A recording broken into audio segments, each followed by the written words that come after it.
अस्सलाम वालेकुम दोस्तों, कहिड़ा हाल आहिनि अव्हांजा। उम्मीद त ख़ुश हूंदव। दोस्तों, हिकु भेरो ॿीहर अव्हां दोस्तनि जे लाइ तमामु बहितरीन वीडियो खणी हाज़िर थिया आहियूं।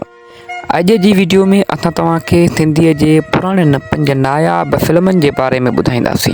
वीडियो शुरू करण खां पहिरियां अव्हां सभिनी दोस्तनि खे गुज़ारिश कंदुसि त जेके मुंहिंजे यूट्यूब चैनल ते नवां आया आहियो त पर महिरबानी मुंहिंजे यूट्यूब चैनल खे सब्सक्राइब कयो ऐं लाइक कयो वीडियो खे ऐं बेल आइकन खे दॿायो। हाणे अचो त शुरू कयूं था पंहिंजी वीडियो। दोस्तों, सभ खां पहिरियां पाण जंहिं फिल्म जी ॻाल्हि कंदासीं उहा आहे जलाल चांडियो। दोस्तों, हीअ फिल्म उन दौर जी आहे जॾहिं सिंध में जलाल चांडिये जी आवाज़ जो राज हूंदो हुयो। हीअ फिल्म अव्हां सभिनी दोस्तनि खे यूट्यूब ते पिणु मिली वेंदी, तंहिं करे मुंहिंजी अव्हां सभिनी दोस्तनि खे गुज़ारिश आहे त हीअ फिल्म हिकु भेरो ज़रूरु ॾिसो। असांजी लिस्ट में ॿिए नंबर ते जेका फिल्म अचे थी उन जो नालो आहे कारो माछी। कारो माछी जग मशहूरु दाड़ेल हुयो, जंहिंखां मुतासिर थी 1980 वारे ॾहाके में हीअ फिल्म ठाही वई हुई।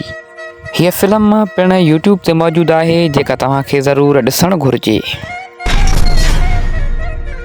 पंहिंजी लिस्ट में 3 नंबर ते जेका फिल्म आहे उन जो नालो आहे मुहबशीदी। हीअ फिल्म पिणु पुराणे ज़माने जी इंतिहाई शानदार फिल्म आहे। हीअ फिल्म पिणु अव्हांखे ज़रूरु ॾिसणु घुरिजे। चौथे नंबर ते पाण जंहिं फिल्म जो ज़िक्र कंदासीं उन जो नालो आहे हैदर ख़ान। हैदर ख़ान गुज़िरियल वक़्त जी इंतिहाई सुपरहिट फिल्म आहे। हीअ फिल्म पिणु अव्हां दोस्तनि खे पंहिंजे नज़र मां हिकु भेरो ज़रूरु कढणु घुरिजे। दोस्तों, असांजी लिस्ट जी 5वीं ऐं आख़िरी फिल्म आहे दरिया ख़ान। दरिया ख़ान फिल्म मशहूरु सिपह सालार दरिया ख़ान जी ज़िंदगीअ ते ठहियलु आहे।